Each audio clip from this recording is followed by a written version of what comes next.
The 13th Room, Part 2. Chapter 12, The Room with No Door. The key to room 11 was warm. Not just warmed by Graves' palm, but radiating heat, as if it had been freshly forged. The number etched into it pulsed faintly, glowing red in the dim corridor. The door ahead bore no knob. No hinges.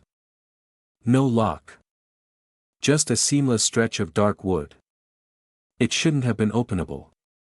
Yet when Graves lifted the key, a narrow slit burned itself into the door's surface, and the key sank inside on its own, like a needle threading into flesh. The wood groaned.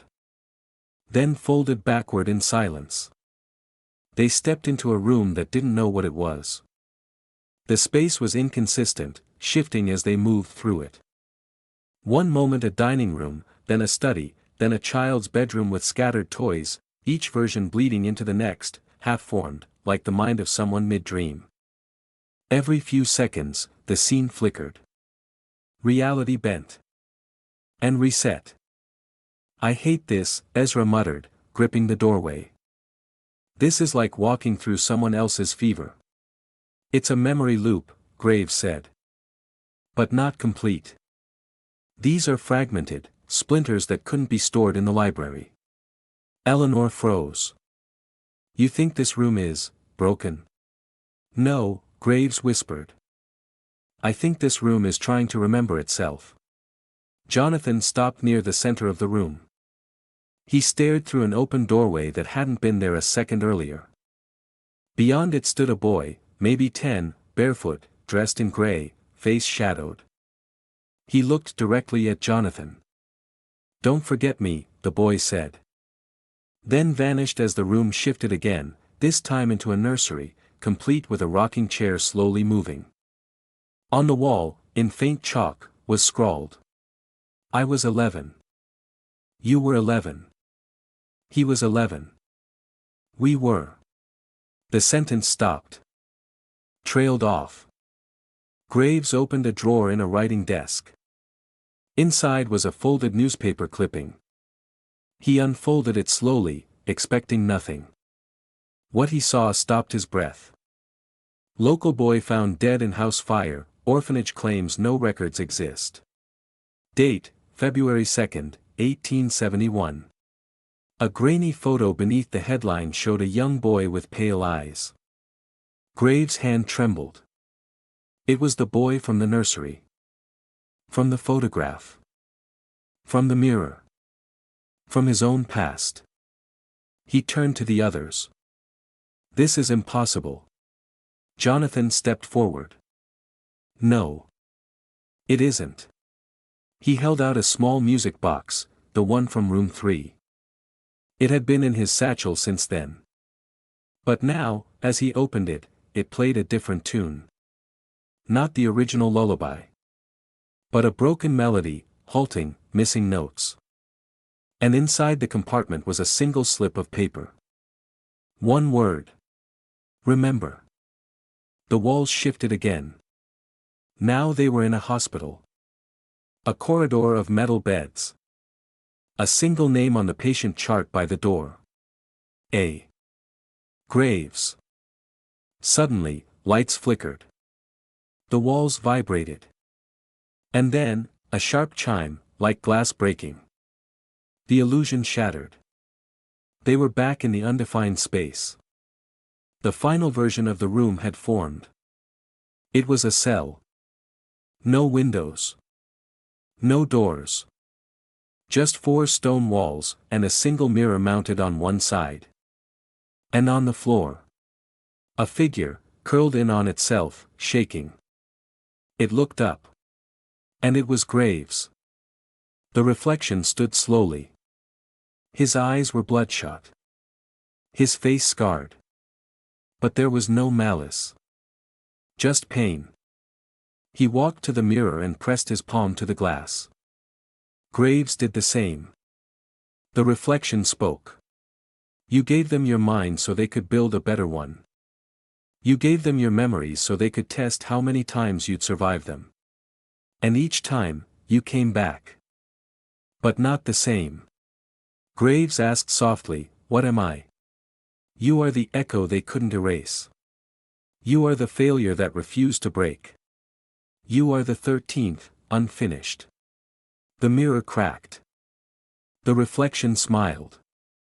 And placed something against the glass, the next silver key, number 12. Graves reached through. His hand passed into the mirror like water. He took the key. The mirror shattered. And the reflection was gone. Only the cell remained. Empty. And written across the wall in what looked like ash. One room left. Then the hour begins again. Chapter 13, The Map Without Roads. The key marked 12 was carved from stone, ancient and pitted, as if chiseled from some forgotten ruin. Unlike the others, it bore no shine, no polish. Only a single phrase etched along the shaft in an alphabet none of them could decipher. Even Graves hesitated before using it. After this, he said quietly, there's only one room left. Jonathan swallowed. And we still don't know if that room is a place, or a person. Graves inserted the key into the door. It crumbled to dust in his hand. The door opened inward, on its own. It was a map room, but like no map room they'd ever seen. The walls were covered in floor-to-ceiling charts, diagrams, architectural blueprints, and sprawling celestial star maps. Some looked hand-drawn. Others printed on old parchment. Some moved, animated ink flowing like rivers through paper. And in the center of the room was a large tabletop map carved into obsidian. It displayed a three-dimensional model of Thornewell Hall. But not the version they knew. A version that extended downward. Beneath the house. Far beneath. Dozens of layers spiraled into the earth, like the gears of a watch, or a clock winding into the dark. At the top of the map, rooms 1 through 12 were clearly marked. But beyond that, beneath the 13th room, another series of chambers appeared. Unlabeled. Unnumbered. Each smaller and darker than the one before. Jonathan leaned closer. This isn't a house. It's a mechanism. A labyrinth, Graves said. But one that leads inward, not outward. Eleanor traced her finger along a set of symbols etched beside the spiral. Each resembled a phase of the moon. Full to new. Waxing. Waning. The house is a calendar, she whispered. A cycle. A resurrection engine, Jonathan said. And the 13th room is the ignition chamber. As they examined the table, it suddenly shifted, the obsidian split in 4 quadrants, and a voice emerged. Faint. Whispered. One map shows the path. One map shows the past. One map shows the lie. One map shows the you that walks. The table projected 4 floating images into the air, like flickering lantern light. 1, a burning version of Thornewell Hall, collapsing inward. 2, a boy running through its halls, pursued by shadows. 3, Graves' face, except older. Much older. 4, a staircase descending into a void where time seemed to flow backwards. Ezra muttered, so, we're all insane now, right? Just checking. Jonathan pointed to the 4th projection. That's where we're going. Graves said nothing. He was staring at the 3rd projection. The older version of himself. It blinked. And whispered. You already chose. Now choose again. As the images faded, the map revealed a hidden panel in the wall. Inside it, a black box, smooth and lidless. And resting within, the final key. Key 13. It was made of mirror glass, semi-transparent, weightless, and cold. As Graves lifted it, he noticed something etched faintly into the blade. You. No other marking. No inscription. Just that. He turned to the others. The next room isn't the last. Jonathan looked startled. What do you mean? Graves looked down at the spiral beneath the house. And said, with absolute certainty. It's the beginning. Back in the hall, the final door stood ahead. Unmarked. Unnumbered. No carvings. No handle. Only a thin line of light beneath its base. Flickering like candlelight, or flame.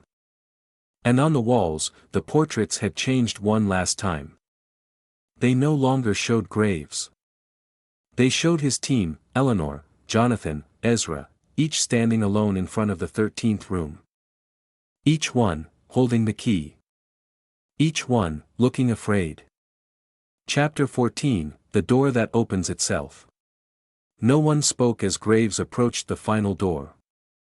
The corridor behind them had grown impossibly quiet. Even the great brass clock in the foyer had fallen silent. No ticking. No chime. As if time itself had paused, waiting for a decision. The 13th door stood unmarked, neither carved nor labeled, neither welcoming nor forbidding. It simply was. The mirror-glass key in Graves' hand seemed to glow faintly as he stepped forward. Then, it shattered. Not from pressure. Not from force. But from being close to its destination. Fragments of the key dissolved into the air, and the light beneath the door flared, bright, white, soundless.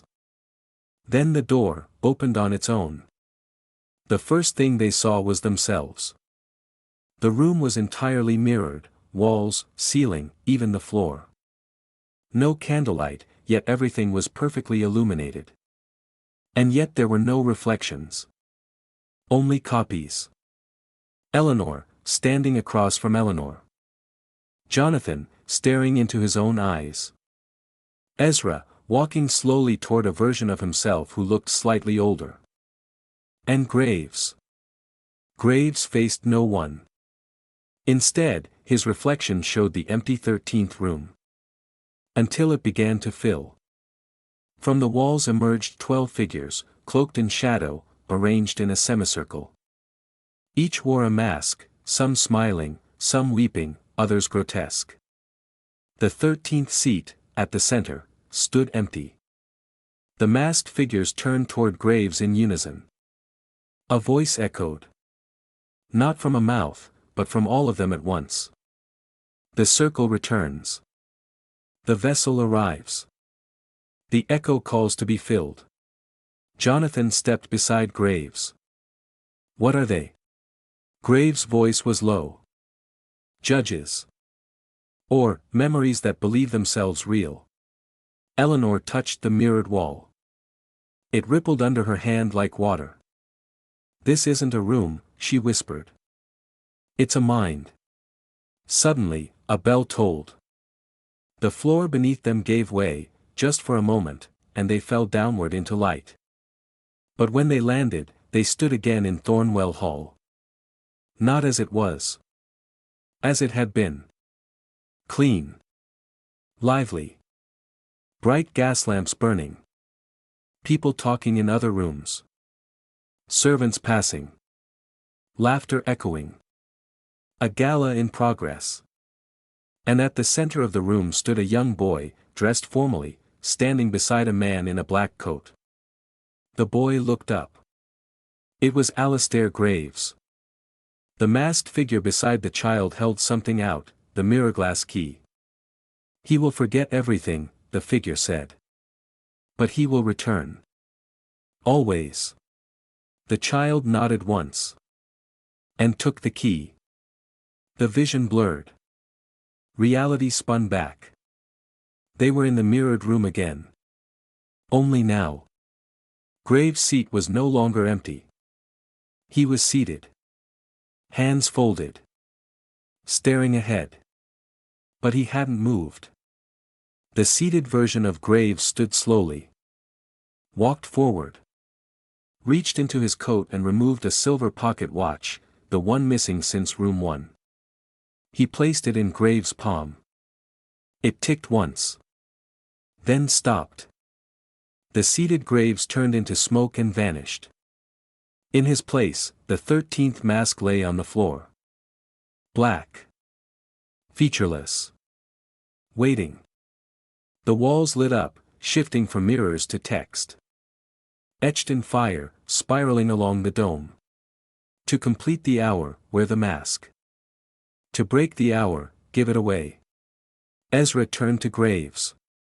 So, what now? Graves looked at his team. At the mask. And said, I've done this before. 1,000 times. I always put it on. Jonathan asked, what happens if you don't? I don't know, Graves whispered. But maybe, that's the point. He knelt. Picked up the mask. Held it out.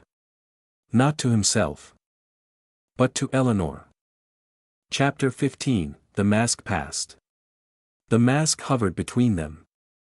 Smooth. Featureless.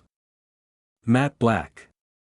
It seemed to swallow light, casting no reflection, a perfect void in the mirrored room. Graves held it out. To Eleanor. The offer itself shattered something unspoken. For in all the repetitions this ritual had lived through, this moment had never occurred. Eleanor stared at the mask, unmoving. Why me? Graves' voice was quiet. Because you're the only one who's never looked away. Behind them, the mirrored walls trembled, not with sound, but with resistance. The reflections began to flicker, as if struggling to maintain shape. Jonathan glanced up. The room is reacting. This wasn't part of the design. Ezra took a slow step back. Is anything we're doing part of the design now? Eleanor took the mask in her hands. The room stilled. For a moment it was as if time itself inhaled and held its breath. And then it shifted. 12 masked figures reappeared in a circle around them, but this time, the 13th seat remained empty. The figures bowed slightly, as if acknowledging the change. One stepped forward, holding a scroll. Graves narrowed his eyes. The cycle is trying to correct itself. Jonathan asked, why give her the scroll? Because, Eleanor said, unrolling it, they think I've accepted the role. The scroll listed 13 lines. 12 filled with familiar names. The 13th? Blackwood, E. She looked up sharply. They've rewritten it already. Suddenly, a voice spoke, not from the masked figures, not from the mirrors, but from everywhere. The bearer of the mask must choose. Wear it, and become the anchor. Pass it, and lose your name. The mask pulsed faintly in Eleanor's hands. Then, moved. She dropped it reflexively. It hovered mid-air, spinning slowly, turning toward Ezra. He took a step back. No. I don't care what kind of metaphysical nightmare game this is, I'm not playing. The mask floated past him. Toward Jonathan. Then back to Eleanor. And stopped. Graves stepped forward. This house doesn't know what to do with a refusal. It only understands obedience. Cycles. Control. He turned to Eleanor. We can end this. Not by passing the mask. Not by wearing it.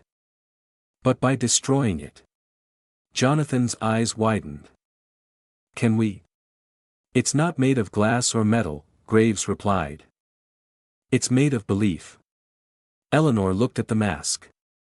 Then at the 12 masked figures. And finally, at Graves. You're sure? No, he said. But I'd rather die in truth than live in someone else's design. She lifted the mask. It trembled. The mirror floor cracked beneath her. The air howled without wind. The masked figures reached toward her, but too late. She threw it down. The mask hit the mirrored floor. And shattered into 1,000 fragments of memory. The entire 13th room trembled. Reflections vanished. Walls crumbled into mist. The scroll in Eleanor's hands caught fire, curling to ash. The masked figures screamed, not in sound, but in shattering, splintering into shards of past selves. And at the center of it all, Graves felt something inside him break free. Not pain. Not power. But a memory. A child. A circle of men. The mask pressed to his face. You are the 13th. You are the test. You are the truth denied. And then. A spark. Not of fire. But of choice. As the 13th room collapsed inward like a star imploding, the team stood shoulder to shoulder. And when the light returned, they were no longer inside Thornewell Hall. They stood outside, in the snow-covered ruins of the estate. Sunlight shone through clouded skies. The house was gone. But in the snow at their feet, one thing remained. A single silver key. And carved into it, a word. Again. Chapter 16, The Hour Rewritten. Snow fell gently across the skeletal remains of Thornewell Hall, now nothing more than scorched stone and fractured memory. The ornate iron gates, once sealed tight, now hung open, creaking softly in the morning breeze. No smoke. No fire. Just silence. The kind of silence that follows exorcism. At the center of the courtyard, where the foyer once stood, lay a single object. A silver key, still warm despite the cold. Etched not with a number, but a word. Again. Graves stared at it for a long moment, unmoving. Then he knelt in the snow, picked it up, and turned it in his hand. The teeth were smooth. It couldn't open anything. Not anymore. Jonathan stepped carefully around the remnants of the foundation. There's no trace of the clock, he said. Not even pieces. Because it wasn't part of the house, Graves murmured. Not really. It was the center of the ritual. When we broke the pattern, we broke the mechanism. Ezra frowned. So, what? Time stopped. No, Graves said. It reset. Eleanor stared out at the empty landscape, arms crossed. If time reset, how do we remember what happened? Graves looked down at the key again. Because someone had to. The wind shifted. And beneath it, they heard it. Not a tick. Not a bell. A pulse. Subtle. Deep. Like the heartbeat of something ancient, buried. It came not from beneath their feet, but from within them. Each of them felt it. Once. Then twice. Ezra backed away. Tell me that's not. It's not the clock, Graves interrupted. It's the memory of it. He turned slowly, surveying the grounds. And that's when they saw it. A clearing in the snow they hadn't noticed before. The snow hadn't melted. It had simply never fallen there. At the center stood a stone pedestal. They approached cautiously. No sigils, no symbols, just a flat stone face and a small plaque. When the hour ends, the echo must choose. To rebuild, or to forget. Jonathan exhaled. This is a contingency plan. A question, Eleanor said. Not to the house. To us. Ezra crossed his arms. So we're what now, guardians of a broken ritual? Graves said nothing. He placed the key gently on the pedestal. The plaque glowed faintly. To forget, turn away. To rebuild, turn the key. They looked at each other. Eleanor stepped forward. If we walk away, we lose this. Everything we learned. Everything we fought to remember. Maybe that's the point, Jonathan said. To live. To be free of it.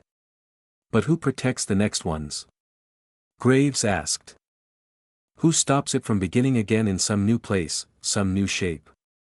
Ezra looked at the sky. We broke the clock. But we didn't stop time. There's always another cycle. Another mind. Another mask. Graves looked at them all. Then, without another word, he turned the key. The ground shimmered, not shaking, not trembling, but shifting like a page turning itself. The ruins vanished. The snow lifted. And beneath them, Thornewell Hall stood whole once more, but different. Not darker. Not cursed. Empty. Clean. Awaiting purpose. But the foyer no longer housed a clock. The 13th room was sealed in stone. And the mirror was gone. Graves stood at the threshold. I don't think this place is haunted anymore, he said. Jonathan nodded. It's waiting. Eleanor smiled faintly. For what? Graves turned. A new story. Chapter 17, The Letter That Wasn't Sent. Thornewell Hall stood quiet. Restored. Empty. Still. Not a cursed labyrinth anymore, nor a house of rituals. But it wasn't just a house. It was now a question. A question without an answer. Not yet. Graves stood in the grand foyer, no longer home to a great brass clock. Instead, sunlight poured in through tall, arched windows. Dust floated in still air. No ticking. No masks. No illusions. But in that silence, was something unfinished. He could feel it. It was Eleanor who noticed it first. Just beneath the stairwell, a small, sealed envelope, yellowed with age. Unscorched. Unsullied. The wax seal unbroken. But the sigil stamped into it was instantly recognizable. A coiled serpent devouring a key. Ezra narrowed his eyes. We destroyed all of Hale's documents. That's his seal. Graves picked it up carefully, turning it over in his hands. His name was written on the front. But not in ink. In blood. Graves broke the seal. Inside was a single page, elegant cursive, almost too smooth to be human. No signature, no date. But the voice of the words was unmistakable. If this letter has reached you, then I have failed to stop the cycle, again. You will believe the ritual ended. That the house was sealed. But I've come to understand, the ritual was never in the house. It was in you.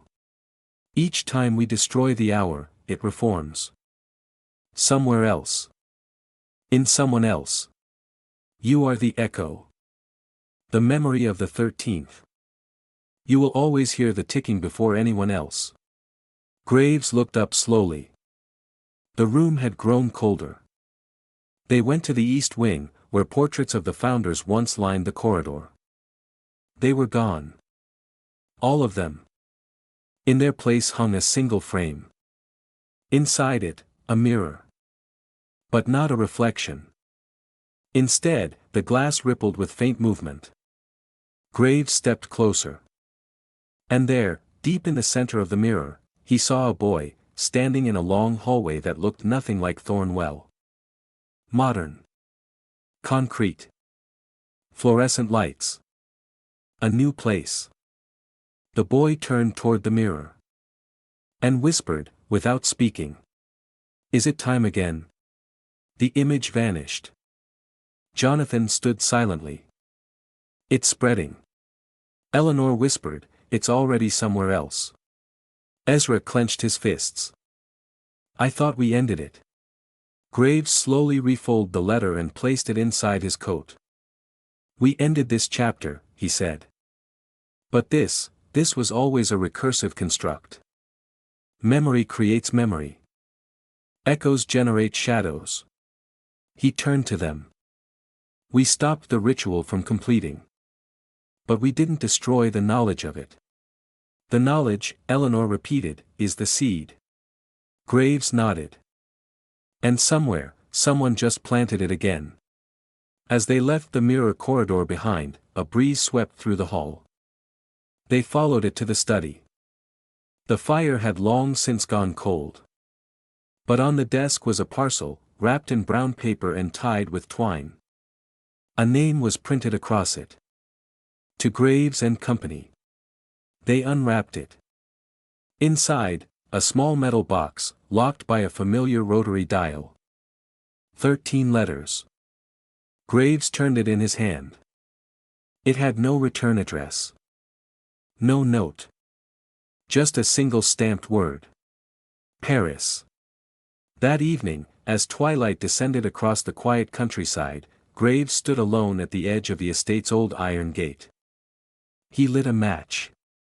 Read the letter one last time. Then struck a line through the name Julian Hale. And beneath it, wrote. There is no 13th anymore. He let the letter burn. And turned toward his team, who were already packing. Paris awaited. Chapter 18, The Key Beneath the Seine. The train pulled into Gare Saint-Lazare just after dusk. The Parisian sky was a bruised gray, fading into violet.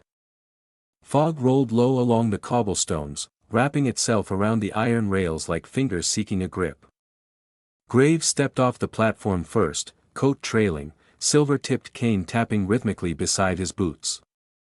The others followed, Eleanor, adjusting her gloves with cool purpose, Jonathan already scanning the buildings with keen eyes, and Ezra, keeping his hand near the knife hidden in his belt.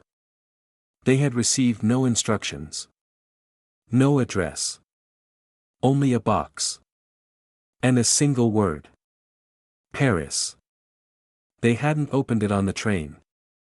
Not for lack of trying. The dial remained motionless unless touched by Graves' hand. Now, standing beneath a flickering gas lamp outside the station, he turned the box over again. The metal was cold.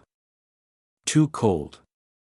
Its corners were engraved with subtle curves, like petals of a blackened flower. Still 13 letters, Jonathan said, watching. Still no clue what the word is. Try the obvious, Ezra muttered. 13th. Blackwood. Trauma. Graves turned the dial slowly. Trnewell. Click. The box opened. Inside was a folded map of Paris. But not a modern one. This was a replica from the mid-1700s, yellowed and frayed at the edges. The streets were familiar, but some landmarks were missing. Others were present that no longer existed. A single street had been circled in black ink. Rue de Ossements. Beneath it, a single line was scrawled in sharp script. Where the first memory was buried. Find the grave beneath the river. Eleanor narrowed her eyes. Ossements. That's near the old ossuary district, isn't it? Jonathan nodded. Long gone. Buried under new streets and train lines. But the Seine's still there, Graves said. And it had always been a river of secrets. That night, they followed the map through winding backstreets and into the underbelly of Paris, into the catacombs. Their guide was silent, cloaked, and never met their eyes.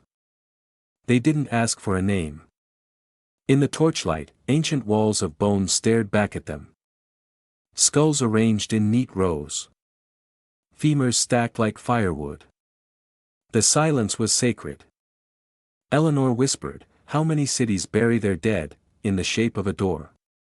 No one answered. Eventually, the guide led them to a sealed archway, marked only by an engraving above the keystone. Oublie-moi. Forget me. The air here felt wrong. It hummed, like the pressure before a thunderstorm. Graves approached the gate. There was no lock. Only a small, mirror-like disc embedded in the stone. He reached for it. And the gate opened inward, revealing a chamber submerged in water. The floor sloped downward beneath the Seine.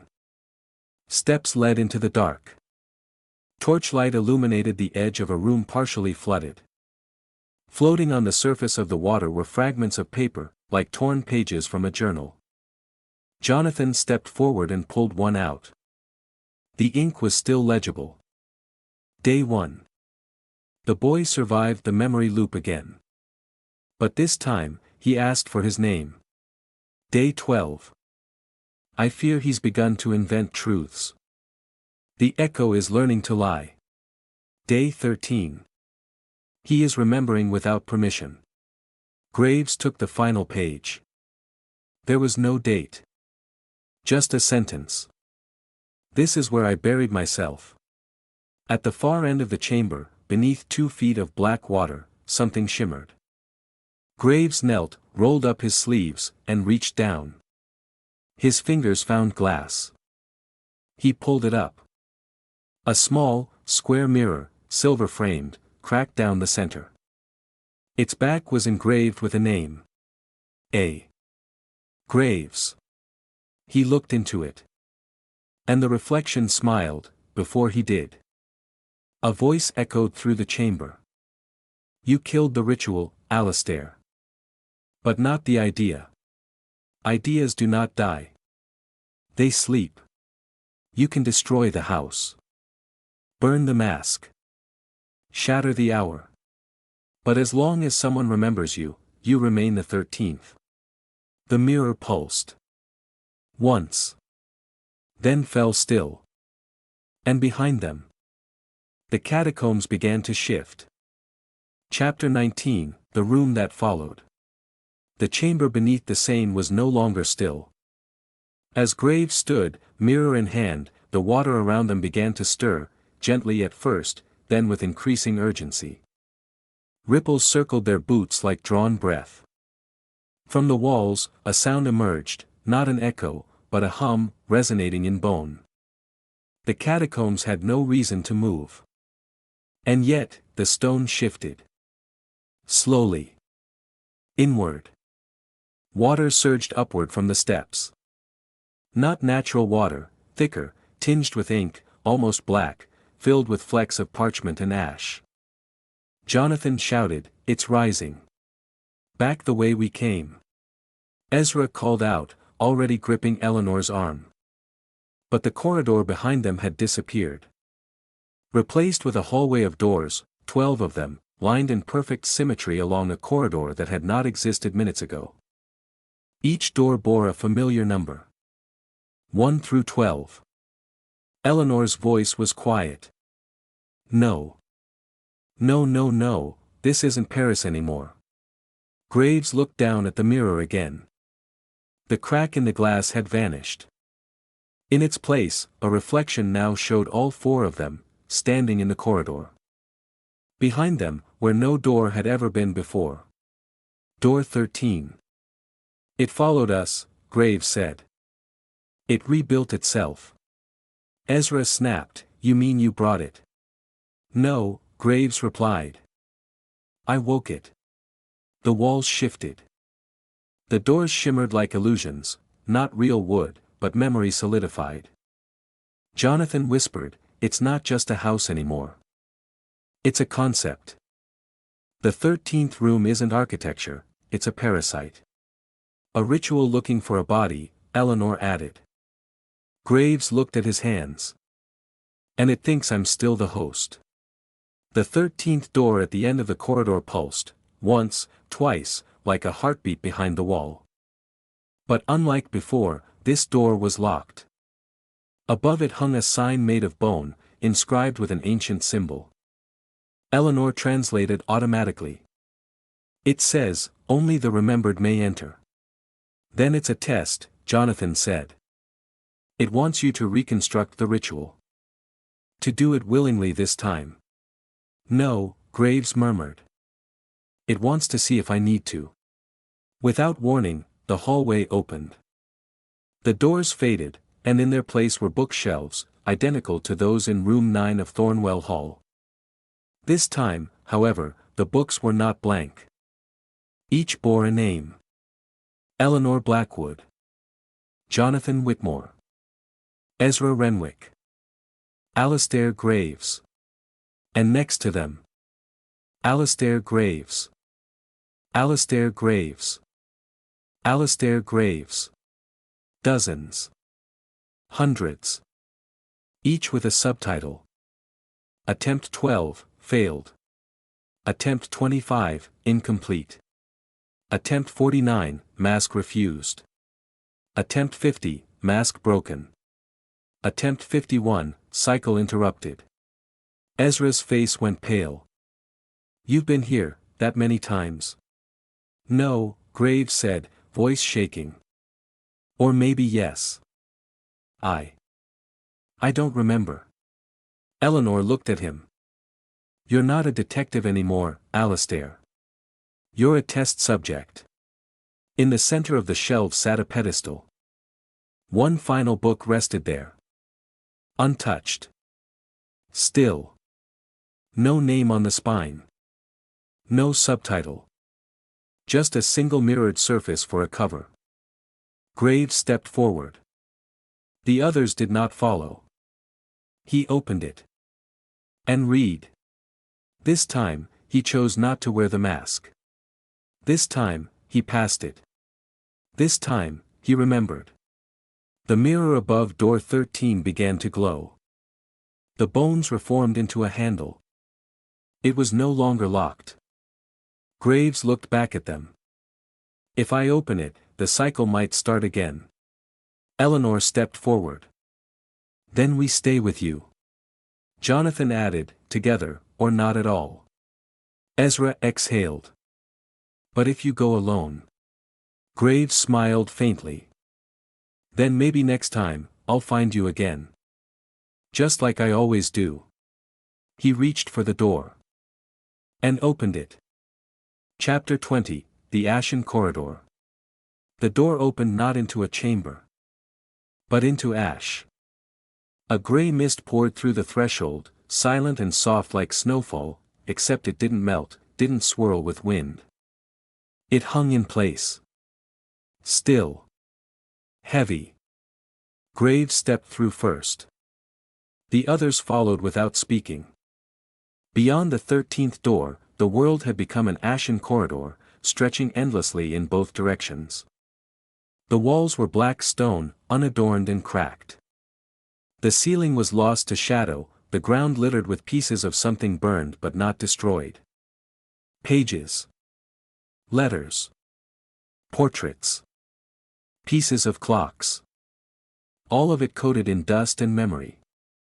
As they walked, the corridor responded to their steps, not with sound, but with reconstruction. Each step caused fragments of rooms to reappear, just for a moment. A chair from room 3. A candle from room 8. The mirror from room 11. Flickering into existence. Then gone. Ezra whispered, "This place is built from everything we've destroyed." Eleanor nodded. "We didn't just break the ritual. We freed it." Jonathan ran a hand along the blackened wall. "And now it's trying to reassemble itself, one step at a time." Graves said nothing. His footsteps didn't make a sound. But wherever he walked, the walls brightened slightly. As if they remembered him. They reached a widening in the corridor. At its center stood something impossible, a structure still being formed. Like a tree growing in reverse, it unfolded upward, walls rising and twisting, doors assembling from floating slats of black wood and whisper-thin mirrors. It resembled Thornewell Hall, but melted, dreamlike. A distorted reflection. And at its center stood a pedestal, and on that pedestal, a heart. Not human. But architectural, a pulsing, crystalline mass of glass and silver, connected to cords that stretched into the walls like veins. It beat slowly. Faintly. With every pulse, echoes rang out down the corridor, faint, repeating fragments of things they'd said. "You are the echo. Choose the mask." This time, he remembered. Again. Again. Again. The air shifted. And then, from nowhere and everywhere, the voice returned. You broke the cycle. You wore the memory. But memory is not destruction. Memory is seed. This place is growing. You made it grow. Jonathan stepped back. We created this? Graves shook his head. Not intentionally, Eleanor, but by breaking the pattern, we gave it the freedom to evolve. This is the 13th truth, the voice whispered. The ritual was not to remember. It was to choose who remembers. You chose yourself. And now the room lives. The crystalline heart pulsed faster. Graves stepped closer. The others moved to stop him, but he raised a hand. No, he said softly. I have to know. He reached out and placed his hand against the heart. The corridor lit up. Every wall shimmered. Every echo returned. Not as sound, but as faces. The real Julian Hale. The apothecary. The clockmaker. The dreamer in the bed. The boy who remembered too much. They appeared like ghosts, projected from the glass. All looking at Graves. All waiting. Then the heart spoke, not in a voice, but in a truth Graves had carried without knowing. You were not the 13th founder. You were the 13th room. Not a man. A memory house. Built to test their sins. And they failed. Every time.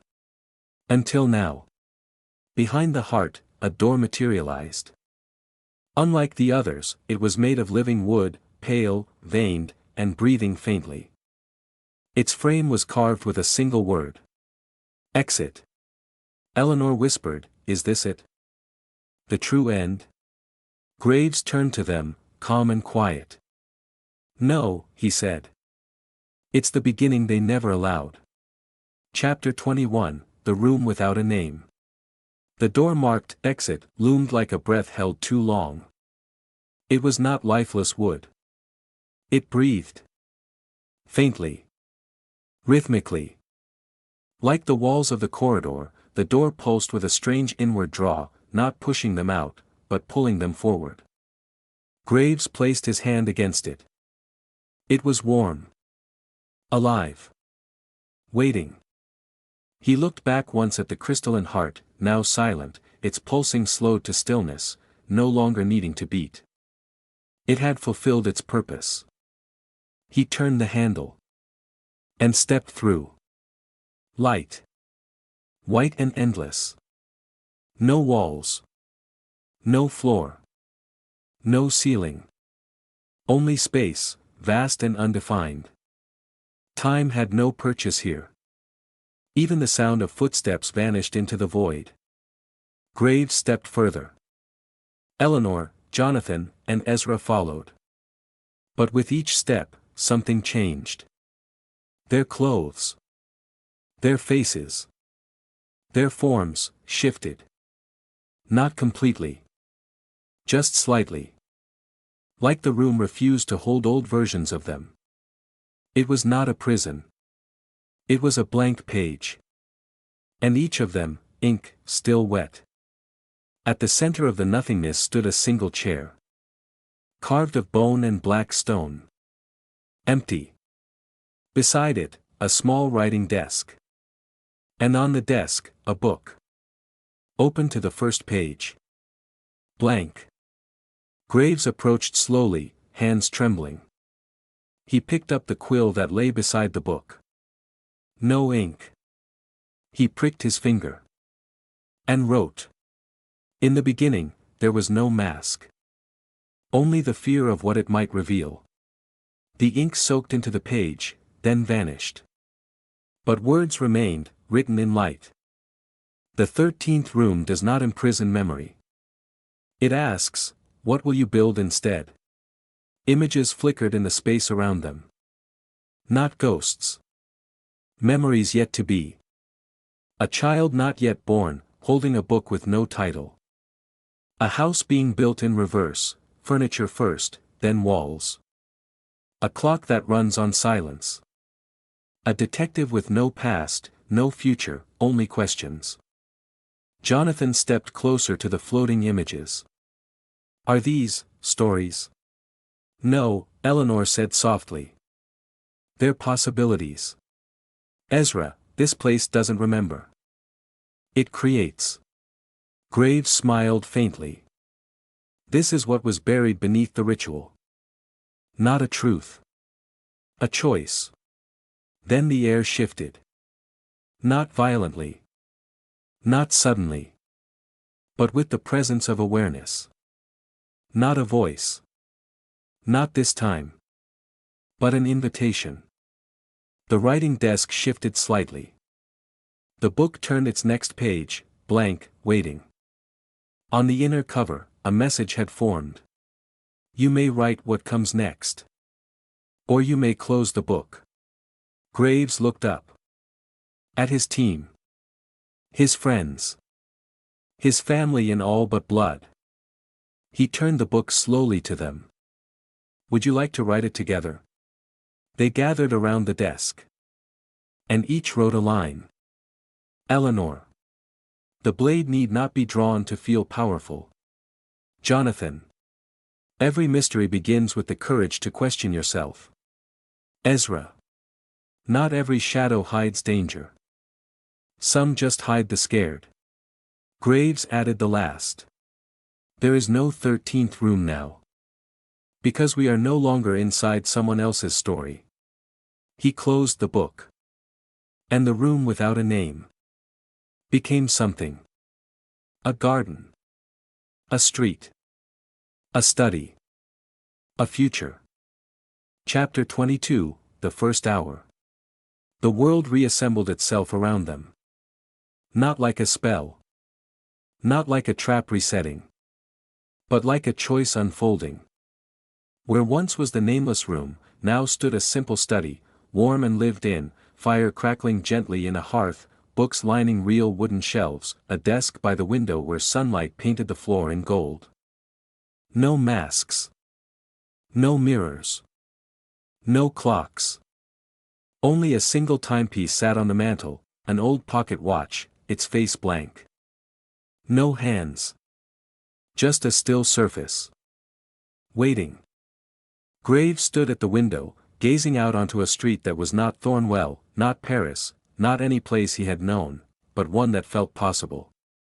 Outside, people passed by. Real people. No illusions. No echoing faces. The 13th room was gone. But they were still here. Ezra stirred a spoon in a steaming mug and muttered, so this is it.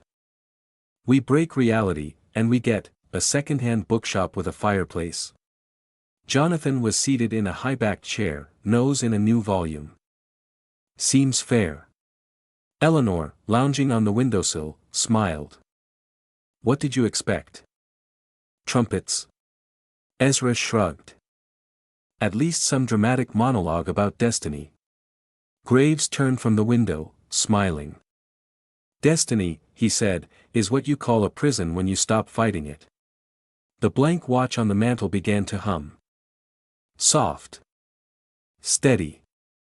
Familiar. Then, without anyone touching it, one hand appeared. The hour hand. It moved to 1.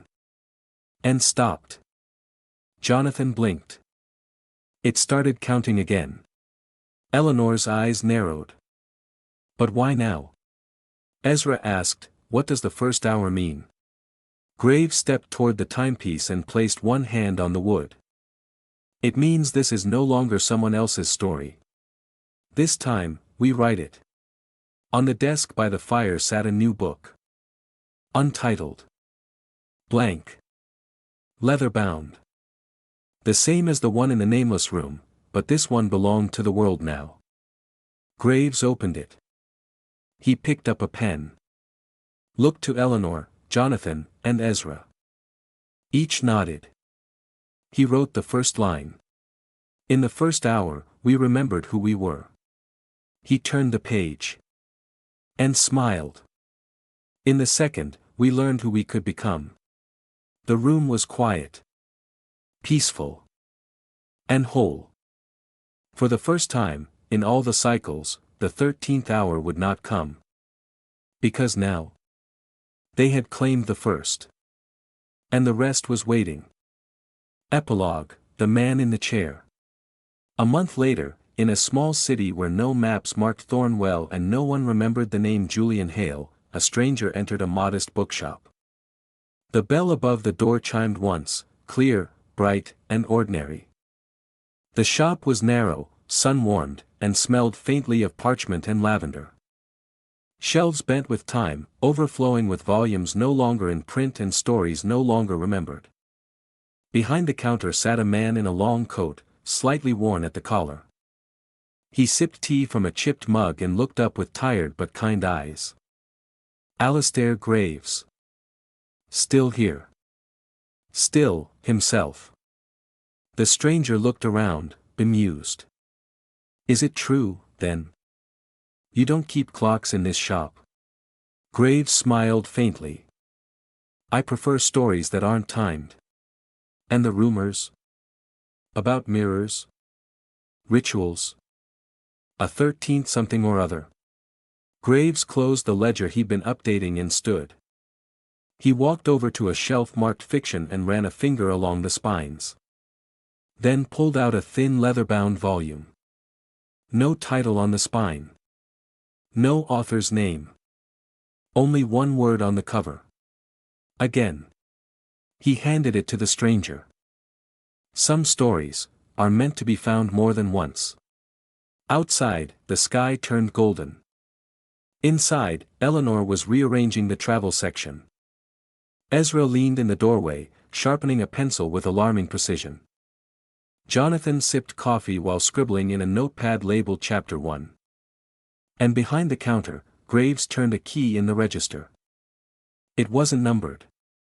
Just engraved with a question. What happens next? He smiled. And said. Let's find out.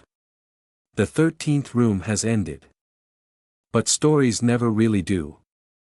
Not when the first hour has finally begun. Every mystery leaves a mark. And the next case is already unfolding. If you enjoyed the story, subscribe, like, and share.